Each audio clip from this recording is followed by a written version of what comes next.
weekly update with the mayor. Kyle Johansson won't be joining me today. He has had a conflict, so I'm going to be walking you through the weather.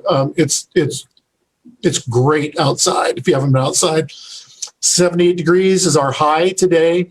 Our low is going to be chilly. It's going to be down to 44 degrees, 10% chance of rain. Going into Thursday, our high is going to be a little bit lower. It'll be 69 degrees with a low of 43. Friday, a high of 75 and a low of 58, partly cloudy.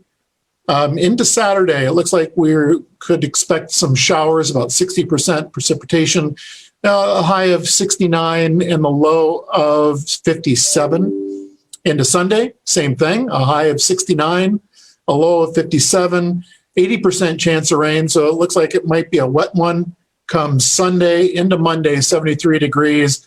A high of 73, a low of 58 AM showers.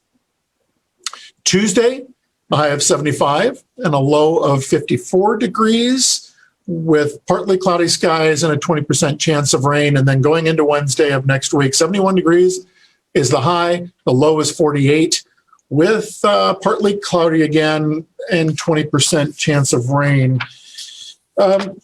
COVID-19 updates. I have been tracking since early March.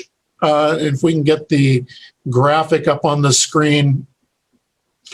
I just really wanted to point out the increase that we saw back in the July timeframe to where we had a high number of active cases, which is the blue line indicating active, the gray bar total, and the orange or gold line is recovered cases. The active cases peak in July was 176 cases. As of yesterday, we were at 174 cases.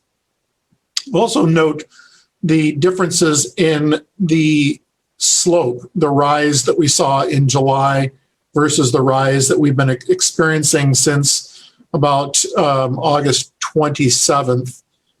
It's been a slower slope, but a rise all the same. So don't hear me as saying that there's a difference in terms of cases. Ruth Detting at the Health Department just posted the most recent state and county updates for Athens County. Statewide, we've got 72,000 cases, plus almost 173,000 cases, with 4,970 deaths in the state of Ohio. For Athens County, we're at 887 confirmed or probable cases. 2 deaths are related to COVID-19. The current active cases, as I may have mentioned, is 176. So we're up in active cases by 2 from yesterday. So that's the same level as we experienced at the peak in July. And 709 recovered cases. So that is the update. And again, I can't stress this enough. You know, got to wear a mask when you're out in public. You need to be wearing a mask when you're in businesses open to the public. You know, it's the one thing that we can certainly do to protect each other and reduce the spread, as well as frequent hand washing, social distancing, and just being mindful of maintaining all of those, from face masking to social distancing to hand washing. Stimson Avenue, Columbia Gas is still working in the Stimson Avenue corridor. Today, they are working by and large in front of Hocking Valley Bank, the parking lot. That'll be through tomorrow, October 8th. Campbell Street, Stimson Avenue intersection is expected to be closed Friday, October 9th from 8 a.m. to 5 p.m. Elliott Street from Cornwell Street to Stimson Avenue is expected to be closed to through traffic also on Friday between 8 a.m. and 5 p.m. Again, for the Columbia Gas Project, if you've got any questions, you can always feel free to call Engineering and Public Works at 593-6737 or 7636, or you can contact Columbia Gas at 614-309-7576 to get updates on that particular project. Hydrant flushing, that'll continue on its merry way here in the city of Athens. There will be hydrant flushing on Longview Heights and Mulligan Road, and that'll be going on this week, starting tomorrow, 8 a.m. to 4 p.m. And as usual, you might experience some discoloration in your water, but know that that is largely due to just sediment being disturbed within the water lines. Your water is still safe to drink. So know that there is hydrant flushing going on. Trick-or-treating in Athens. This is the neighborhood trick-or-treating. Again, as a reminder, will be Saturday, October 31st from 5:30 to 6:30 p.m. Some of the things that we are certainly wanting people to do, and that is to wear a face mask / covering that is not a costume mask, but true face covering. Maintain 6-foot distance from each other, social distancing. We're encouraging people, if you're going to be trick-or-treating, to go in family units as you're going door to door. And as usual, if you do not want to be handing out candy, which is certainly something that you can not do, make sure you turn your porch lights on for those who are going to be giving out candy. So just do so responsibly, please. Arts, Parks, and Recreation. I've mentioned this in the past, and they are introducing meditation time at the Athens Community Center. The times are Mondays from 6 to 7 p.m., Tuesdays from 9 to 10 a.m., Wednesdays 6 to 7 p.m., Thursdays 9 to 10 a.m., Fridays from 2 to 3 p.m., and also on Saturdays from 11 a.m. to 12 p.m., again, all in hour blocks. A self-guided meditation time. There's no instruction that'll be provided. They will be playing inspiring music softly during that hour. And when the hour is up, staff will open up the studio door and quietly indicating that the meditation time is over. It's limited to 10 people each hour, and you need to reserve in advance. So you need to call the community center at 592-3325 to reserve time for the meditation hour. The other thing at Arts, Parks, and Recreation is they've got the spooky membership deals available through October 31st to take advantage.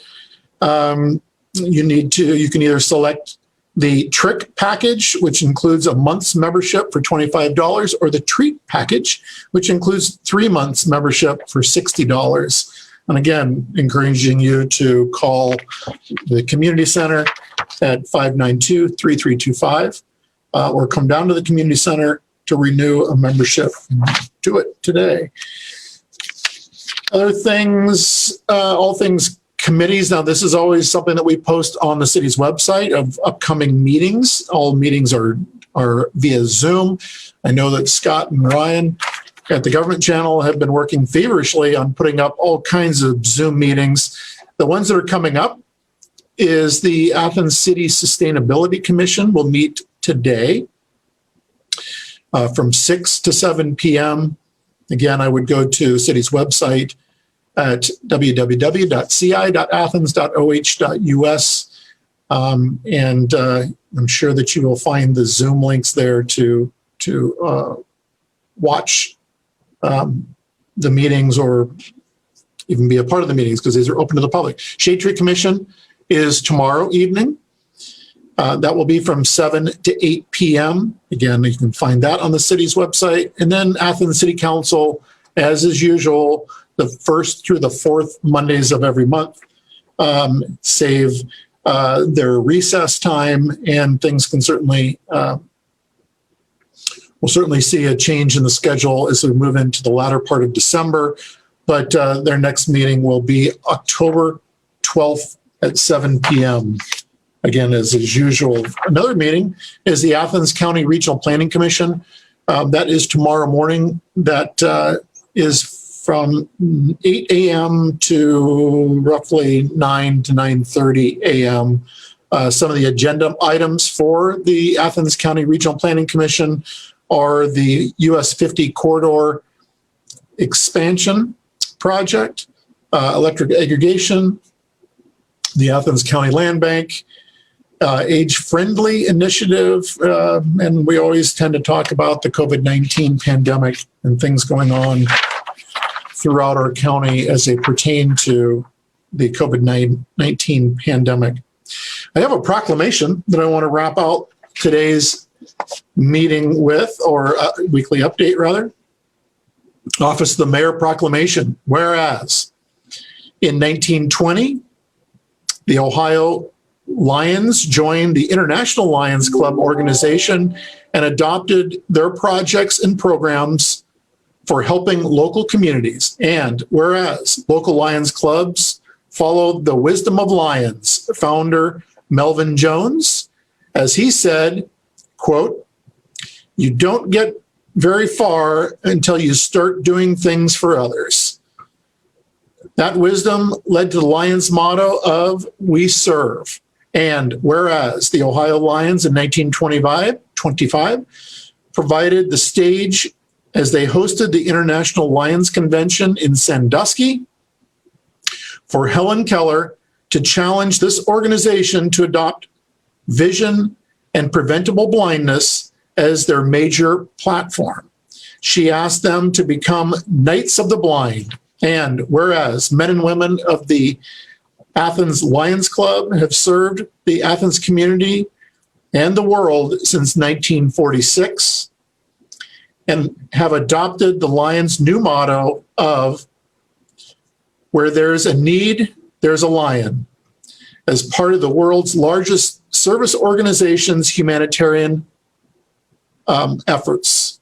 Now, therefore, I, Steve Patterson, the mayor of the city of Athens, Ohio, do hereby proclaim the week of October 4th through the 10th, 2020, as Ohio Lions Centennial Week of Service in honor of Ohio Lions' 100th year celebration of serving others in need. 100 years here in the state of Ohio. That's all I have for today.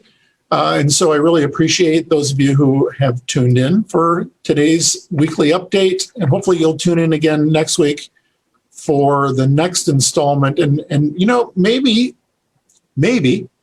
I can convince the governors or the government channel with Ryan to maybe go down to the Richland Avenue pedestrian passageway, and maybe we'll do a live remote down there taking a look at the progress that's been made, weather dependent, of course, but they're getting close. That project will hopefully wrap up on October 17th, but maybe we'll go remote next week. That's, again, all I have for today, so hopefully you'll join us next week for the next weekly update.